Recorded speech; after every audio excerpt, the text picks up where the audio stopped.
بسم اللہ الرحمن الرحیم۔ السلام علیکم دوستو۔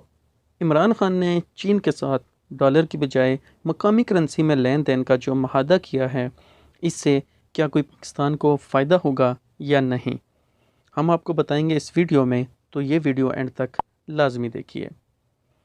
عمران خان نے چین کے ساتھ ڈالر کی بجائے مقامی کرنسیوں میں لین دین کا معاہدہ کر لیا ہے۔ یہ ڈالر اور ڈالر پر انحصار کرنے والے امریکہ اور اس کی پشت پناہی یہودی لابی کے لیے کتنا بڑا خطرہ ثابت ہو سکتا ہے، اس کا اندازہ اس سے کیجیے کہ عراق پر حملے کی ایک اہم ترین وجہ یہ بھی تھی کہ صدام حسین نے ڈالر کی بجائے کسی اور کرنسی میں لین دین کرنے کا فیصلہ کر لیا تھا۔ قذافی کو القاعدہ کی مدد سے شہید کرنے کی وجہ یہ بھی تھی کہ وہ ڈالر کو ترک کر چکا تھا۔ پاکستان کے ساتھ کامیاب معاہدے کے بعد چین دنیا کے دوسرے کئی ممالک کے ساتھ یوان میں لین دین کے معاہدے کر سکتا ہے۔ خیال رہے کہ چین اس وقت 2263 ارب ڈالر کی برآمدات کے ساتھ دنیا کا سب سے بڑا ایکسپورٹر ہے، اور حال ہی میں امریکہ کو پیچھے چھوڑتا ہوا دنیا میں تیل کا سب سے بڑا خریدار بھی بن چکا ہے۔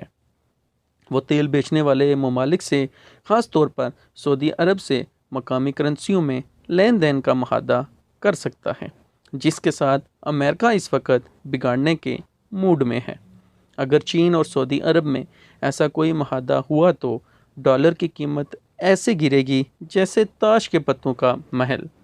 امریکہ نے یورپی کمپنیوں کو ایران کے ساتھ لین دین کرنے پر پابندیوں کی دھمکی دے دی ہے، جس کے جواب میں یورپی یونین نے ڈالر ترک کرنے کی دھمکی دے دی۔